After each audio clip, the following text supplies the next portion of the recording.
Praise the Lord, ஹல்லேலூயா. கர்த்தர் எவ்வளவு நல்லவர். ஆமென்.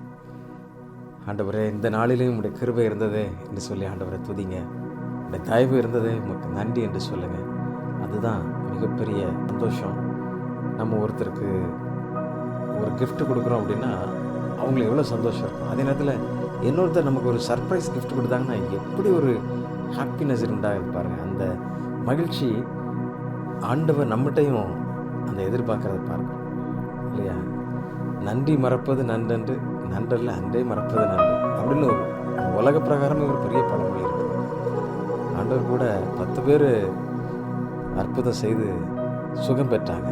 ஆனால் திரும்பி வந்து சாமி செஞ்ச நன்றிக்கு அப்படின்னு சொல்லி சொன்னவனை ரொம்ப கனம் பண்ணதை பார்க்குறாம ஒரு பின்னால் போயிட்டான். அந்த ஆசீர்வாதம் தான் ரொம்ப முக்கியமானது. ஆண்டவர் நம்ம கூட நிறைய காரியங்கள் பேசிகிட்டே இருக்கிறார்.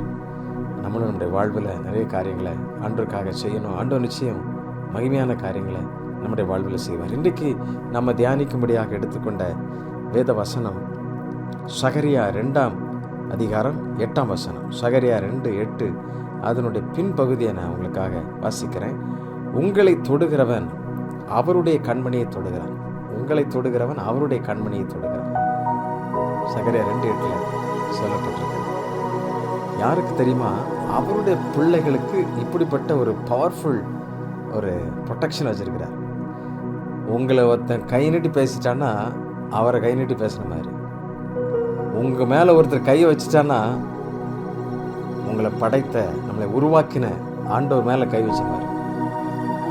அல்லேலூயா. எல்லாவற்றுக்கும் சரியாய் பதில் செய்கிறவர், அவர் சரியாய் அளந்து கொடுக்கிறவர். அதனால் நீங்கள் பயப்படாதீங்க. ஆமாம், நிறைய ஊழியத்தில் கூட பல பிரச்சனைகளில் ஊழியர்களை அடி வாங்கும் பொழுது, போராட்டங்களை சந்திக்கும் போது அமைதியாக வந்துடுறது காரணம் என்ன தெரியுமா? கிறிஸ்தவர்களே அமைதியாக போகிறது காரணம் என்னென்னா, அவங்க எதுக்கிறதுக்கு பலன் இல்லாமல் போனதுனால அல்ல, மாறாக எனக்காக யுத்தம் பண்ணுகிற ஒரு சர்வ வல்லமை உள்ள தேவன் என்னோடு கூட இருக்கிறார். அதுதான் அவங்களுடைய நம்பிக்கைங்க. அல்லேலூயா. அண்ட சராசரத்தையும் படைத்தவர் என்னோடு கூட இருக்கிறார். அந்த உரிமையில் உணர்வில் அமைதியாக போயிரு. மனிதன் பிசாசு தந்திரமாக மனிதனை தூண்டி விட்டு பல காரியங்களை செய்கிறான். நிதானமாக இருங்க. நம்முடைய படைப்பு, நம்முடைய உருவாக்கின நோக்கம். நிறைய நேரங்களில் பிசாசு நம்முடைய நேரத்தை திருடுறது, அவருடைய வேலையை செய்ய விடாமல் தடுக்கிறது காரணம் அவன் வந்து நம்மளை டென்ஷன் ஆகிறது. அப்படி பல காரியங்களை செய்யும். இந்த வசனத்தினுடைய ஆழத்தை நீங்கள் நல்லா இன்னும் பார்த்தீங்கன்னா, ஒரு கண்மணி மனிதனுக்கு எவ்வளவு முக்கியமோ அதை விட அதிகமாக தேவன் தம்முடைய ஜனங்களை பாதுகாக்கிறார் என்பதை நீங்கள் பார்க்கணும்.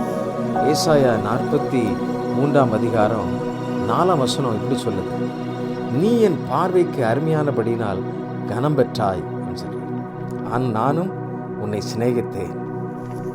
நீ என் பார்வைக்கு அருமையானபடினால். ஆண்டவருடைய பார்வையில் நீங்கள் பெஸ்ட்டுங்க. ஆம், நிறைய பேர் நினச்சிட்டு இருக்கீங்க, நான் எதுக்கு பிறந்தேன், ஏன் வாழ்கிறேன் அப்படின்னு நம்ம நிறைய நேரங்களை யோசிக்கணும். இல்லை, கர்த்தர் உங்களை தெரிந்து கொண்டிருக்கிறார்னா, கர்த்தர் இந்த உலகத்தின் குப்பையிலேருந்து, பாவத்திலேருந்து, பிரச்சனையிலேருந்து உங்களை ரட்சித்து அவருடைய ஜனமை மாற்றிட்டார்னா நீங்கள் ஸ்பெஷலுங்க. நீங்கள் அவருடைய பார்வையில் அருமையாக இருந்திருக்கிறீங்க. அதனால தான் உங்களை சூஸ் பண்ணியிருக்கிறார். இவரை போய் நான் ஏன் திருமணம் பண்ணேன், எனக்கு இப்படி ஒரு பிள்ளையா அப்படி சொல்லி நீங்கள் பல நேரங்களில் யோசிக்கலாம். ஆண்டவர் கொடுத்ததுலாம் பெஸ்ட்டாக இருக்கும். சரியாக டியூன் பண்ணுவார். ஏற்ற வேலை வரும். அல்லேலூயா. உலகம் வந்து நிறைய நேரத்தில் நம்மளை அற்பமாக நினைக்கலாம். ஆனால் வந்து ஆண்டவர் நம்மளை பெரிதாக பார்க்குறார். உலகம் நம்மளை மதிப்பு போடுறது வந்து பணம், பதவி, சுகம், ஆஸ்தி, அழகு, அந்தஸ்து இப்படி தான் பார்க்கலாம். ஆனால் ஆண்டவர் பார்ப்பது அப்படி அல்ல. உண்மை, அன்பு, உணர்வு, உடைய பிள்ளை, சுதந்திரம், அதை தான் பார்க்குறாருங்க. அதனால தான் உங்களை தொடுவோம், அவருடைய கண்மணியை தொடுகிறார். ஒருவரும் தொட முடியாது. எவ்வளவு பாதுகாப்பு, எவ்வளவு அரவணைப்பு இருக்கிறது பாருங்கள். நீங்கள் எவ்வளவு பெரிய விலையேற பெற்றார்கள். அல்லேலூயா. அது மாத்திரம் இல்லை, 2வது சொல்லும்போது கண்மணியை, கண்ணை இமை காப்பது போல.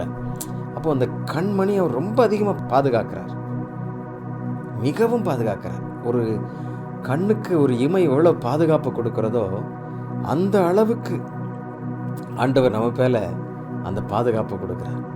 சங்கீதத்தில் நீங்கள் 121:4 வாசிக்கும் பொழுது, இஸ்ரவேலை காக்கிறவர் உறங்குவதும் இல்லை தூங்குகிறதும் இல்லைன்னு சொல்லப்பட்டிருக்கு. அப்போ எந்த அளவுக்கு பாருங்க, நாம தூங்கினாலும் அவர் நம்மளை பாதுகாத்து கொண்டிருக்கிறார். ஏதோ கதை எழுதி வைக்கல வசனத்தில், நம்மை பாதுகாத்து நடத்துகிறவர். அப்படிதான் இஸ்ரவேல் ஜனங்களை இரவும் பகலும் வழி நடத்தியிருக்கிறாரு. எவ்ரி ஸ்டெப், என்ன சாப்பிடணும், எங்கே தங்கணும், எங்கே தூங்கணும், எங்கே போகணும், அவர் தான். ஹல்லேலூயா. நம்ம லைஃப் டைம் 70 இயர்ஸ் தான், இல்லைன்னா மேக்ஸிமம் போனால் 80-90 போகலாம். 40 வருஷம் அவர் தான் லீட் பண்ணியிருக்கிறாரு அந்த மக்களை. ஒருத்தருடைய வஸ்திரம் கூட பழமையாக போகலை, ஒருத்தருடைய பாதரட்சை கூட ஷூ தேஞ்சே போகலைங்க. ஹல்லேலூயா. நம்ம நடத்துகிறவர் எவ்வளோ பெரியவர், நம்ம படைத்தவர், நம்மளை தெரிந்து கொண்டவர் எவ்வளோ பெரியவர். நம்பிக்கையோடு இருங்க உங்களுடைய வாழ்வில். ஆமென். உங்களுக்கு விரோதமாக நிற்கிற எந்த காரியம் வாய்க்காது போகும். காரணம், கர்த்தர் உங்களை பாதுகாக்கிறவர். கண்ணை இமை காப்பது போல பாதுகாக்கிறது மாத்திரமல்ல, நீங்கள் அவருடைய பார்வையில் அருமையாக இருக்கிறீங்க, பெஸ்ட்டாக இருக்கிறீங்க. சொல்லுங்க, ஆண்டவரே நீங்க என்ன பெஸ்ட்டாக வச்சிருக்கிறக்கா நன்றி. உங்களுக்கு ஒஸ்ட் போல தெரியலாம், ஆனால் அவருடைய பார்வையில் நீங்க பெஸ்ட்டு. நீங்க உலகத்தை வச்சுட்டு சொல்லுவீங்க, ஐயோ அவங்களுக்கு இருக்கிறது இல்லையே, எனக்கு இல்லையே, இப்படி இருக்க பிரச்சனை, அப்படி சொல்லலாம். யூ ஆர் த பெஸ்ட் அவருடைய சைட்டில். சொல்லுங்க. ஒரு அருமையான பழைய பாடல், ரொம்ப நாங்கள் அடிக்கடி கூட பேசிகிட்டே இருந்தோம். இந்த பாடல் எவ்வளோ பெரிய அர்த்தத்தை கொடுத்துருக்கு, இன்னும் பேசிகிட்டே இருக்குது. உன்னை தொடுவன் என் கண்மணியை தொடுவதாக உரைத்ததாலே ஸ்தோத்திரம். சேர்ந்து பாடலாமா? உன்னை தொடுவோன் என் கண்மணியை தொடுவதாக உரைத்ததாலே ஸ்தோத்திரம்.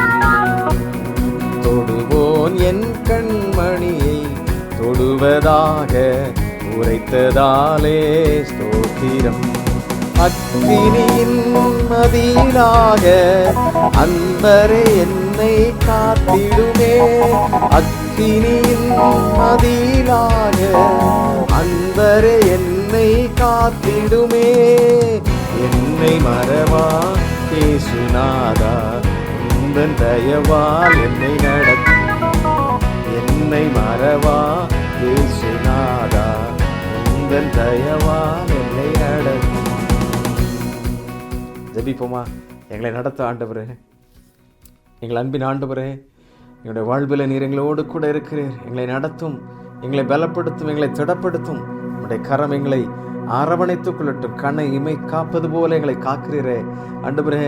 நீங்கள் தான் பெஸ்ட்டுன்னு சொல்லி எங்களை ஒவ்வொரு நாள் நீங்கள் சொல்கிறீங்கப்பா. நாங்கள் ஒஸ்ட்டாக வாழ்ந்தா கூட ஆண்டவரே, உங்களுடைய பார்வைக்கு நாங்கள் அருமையாக வச்சுருக்கீங்களப்பா ஆண்டவரே. எங்களை ஏற்றுக்கொண்டு எங்களை இப்படி உருவாக்கிட்டு வரீங்களே, தேங்க்யூ லார்ட். உமக்கு நன்றி. நாங்கள் தூரமாக போனால் கூட ஆண்டவரே, நீங்கள் விடாமல் எங்களை பாதுகாக்கிறீங்களே, உமக்கு நன்றி நன்றி. பிள்ளைகள் ஒவ்வொருவரையும் அப்படி பாதுகாத்து கொள்ளும், பலப்படுத்தும், எல்லா தீமைகளுக்கும் மறைத்துக் கொள்ளும். இயேசுவின் நாமத்திலே கேட்கிறோம் அன்பின் பிதாவே. ஆமென். ஆமென். Thank you. God bless you. God bless you.